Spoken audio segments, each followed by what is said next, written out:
ಹಿಂದಕ್ಕೆ ಬಿದ್ದಿದೆ.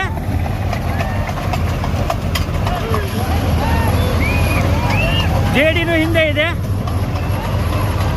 ಈ ನೋಡಿ ಸೋನಾಲಿಕಾ ರೋಟಾವೇಟ್ರು ಸ್ಪೀಡು ಎಷ್ಟು ಒಳ್ಳೆ ತರ ಕೊಚ್ತಾ ಇದೆ. ಇದು ಆದ್ ನೋಡಿ ಕುಬೋಟು ಮೇಲಿಂದ ಹೋಗ್ತಾ ಇದೆ.